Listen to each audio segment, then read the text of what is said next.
Passando para esta foi a terceira, vamos para a quarta, que é a modalidade excepcional, tá?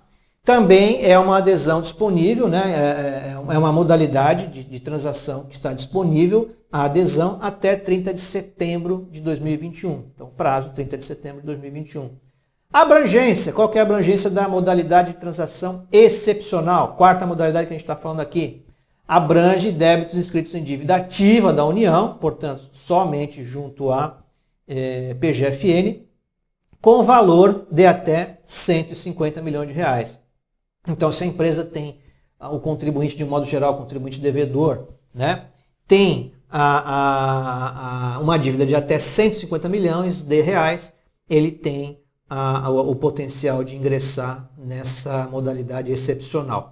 Contribuintes com dívidas acima de 150 milhões de reais poderão requerer a tal do acordo de transação individual, que a gente vai tratar oportunamente, tá bom? Quais são os destinatários? Pessoas físicas e pessoas jurídicas que comprovem, veja, aqui é mais uma daquelas modalidades, essa modalidade excepcional é mais uma daquelas que demandam que o contribuinte comprove a sua situação econômica, comprove que ele não possui capacidade para pagar a totalidade dos débitos que ele tem com a Fazenda por conta, em decorrência da crise causada pela crise sanitária, né? Ou seja, se ele comprovar que o seu faturamento de 2019 foi maior que o de 2020, né? Ou seja, que o de 2020 foi menor que o de 2019, ele é um potencial beneficiário dessa modalidade de transação. E essa modalidade também inclui os débitos com o Simples Nacional, tá? Inicialmente essa modalidade de transação excepcional não incluía, aí por ordem da Lei Complementar número 174, o Simples Nacional acabou sendo incluído nessa modalidade. Então, assim, o contribuinte tem que comprovar que não possui capacidade econômica para pagar essa dívida na sua integralidade junto à Fazenda, e para isso vai ter que preencher aquele formulário que eu comentei com vocês na primeira das modalidades, tá? Tratamento especial para quem? Da mesma maneira, pessoas físicas, empresários individuais, empresas de pequeno porte, microempresas, sociedades cooperativas e outras organizações da sociedade civil da Lei 3.019. Limite de valores nessa transação excepcional para fazer a adesão a essa proposta da Fazenda. Até 150 milhões de reais. Se for acima de 150 milhões de reais, o devedor tem que procurar fazer o acordo, a transação individual, tá ok? Qual que é o objetivo dessa modalidade de transação, né? Essa modalidade de transação permite efetuar o pagamento de débitos inscritos em dívida ativa, né? Então, novamente, só débitos junto à PGFN, não abrange Receita Federal, né? Receita Federal, só a segunda modalidade que a gente falou, e a gente vai falar também de outra modalidade junto à Receita, que é a sétima modalidade daqui a pouquinho, tá? Objetivo, permitir pagar débitos inscritos em dívida ativa com benefícios, como entrada reduzida, a gente vai ver qual que é o percentual de entrada, descontos e prazos diferenciados, conforme a sua capacidade de pagamento. Então a gente vai ter que comprovar aqui, né? O contribuinte vai ter que comprovar a capacidade de pagamento dele reduzida para que ele tenha direito aos descontos, tá? Débitos do FGTS não podem ser parcelados nessa modalidade, nem de multas qualificadas ou de multas criminais. Então essas multas criminais, multas qualificadas e débitos do FGTS ficam de fora dessa negociação, não é possível colocar, tá? Benefícios, quais são os benefícios dessa modalidade? A gente pode dar uma entrada de 4% do valor total das inscrições selecionadas, parceladas em até 12 meses. Então, tem que pegar o valor da dívida total, né, com juros, multas, encargos legais, aplicar 4%, esse é o valor da entrada, divide-se em 12 meses. Né?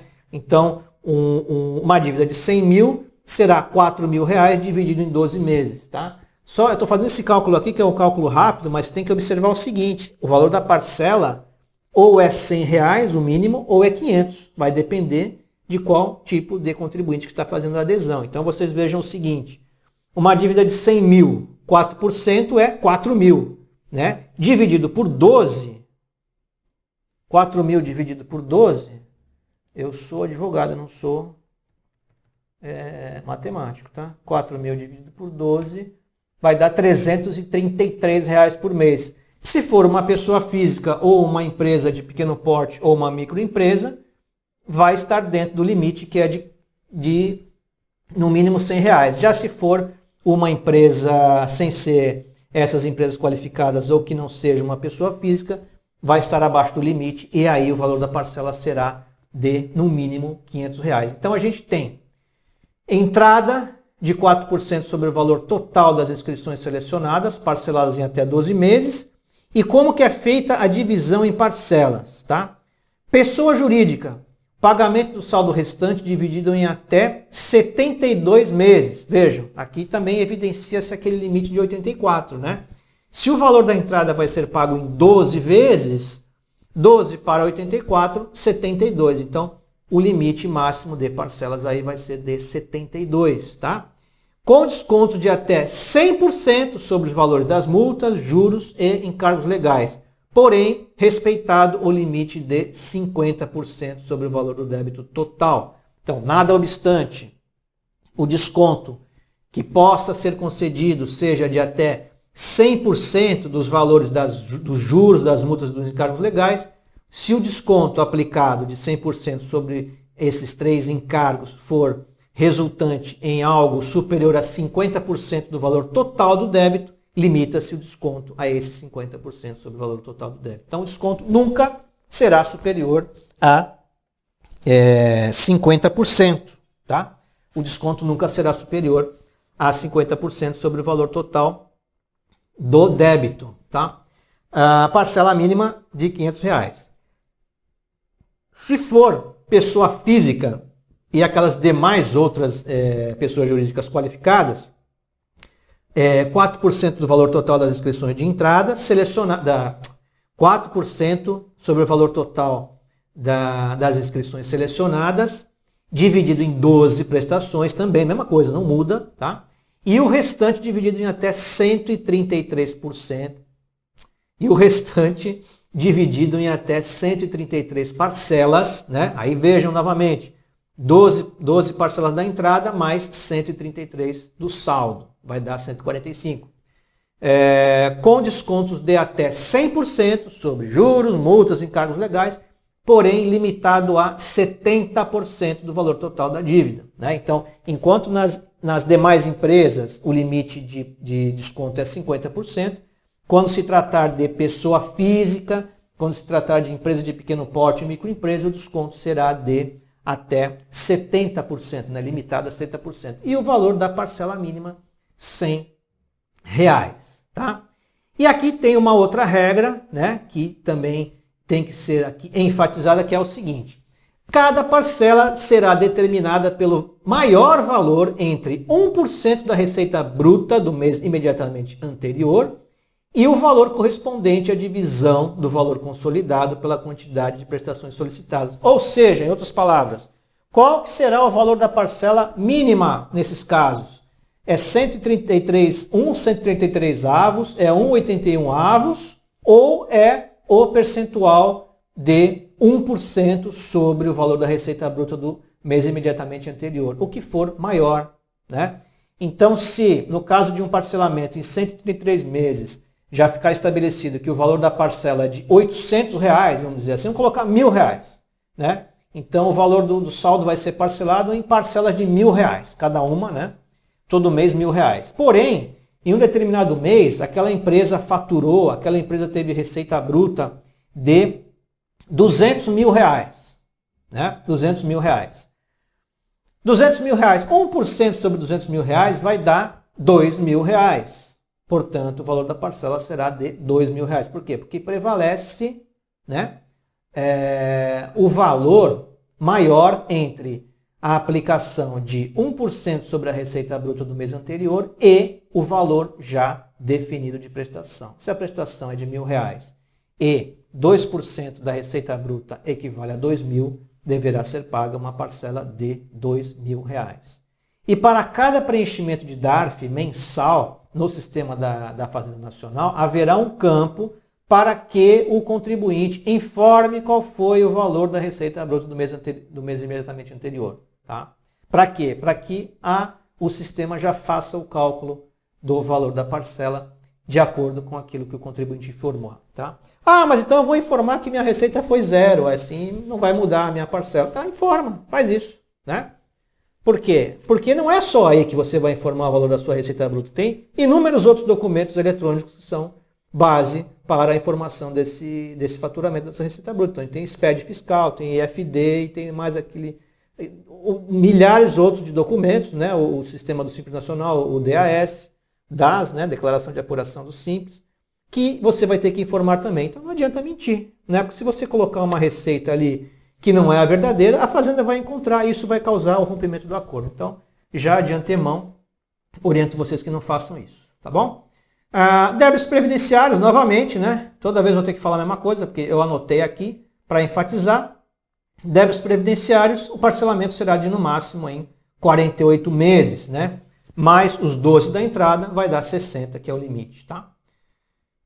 Como que é o procedimento? Exclusivamente pelo sistema eletrônico do Regularize da PGFN. Então você vai entrar lá no sistema Regularize, no CISPAR, Sistema de Negociações da Fazenda, e fazer os procedimentos, tanto de adesão quanto de manutenção, né, emissão de parcelas, etc. Tá? Como que é a questão da avaliação da capacidade econômica? Então, mesma coisa, o contribuinte vai ter que preencher aquela declaração, aquele formulário que está disponível lá no sistema da PGFN, tá? Com as informações solicitadas, em especial as que dizem respeito ao rendimento, né?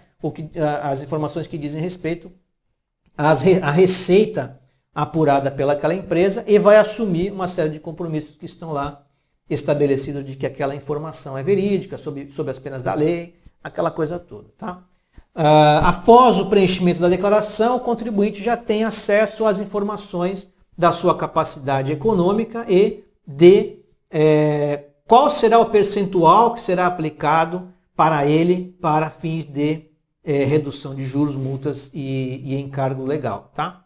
E aí, se o contribuinte estiver enquadrado na categoria C ou D, é que ele terá direito à redução de juros e multas. Se ele for enquadrado na A ou B, de acordo com as informações que ele prestar e de acordo com as informações que a Fazenda já tem lá no sistema dela, né? A Fazenda já tem informações além daquelas que o contribuinte presta. Se a categoria for A ou B, ele sequer terá direito de ingressar nessa modalidade de transação, tá? O que mais aqui? Então, assim, o impacto na geração de resultados é aquele que a gente falou há pouco, né?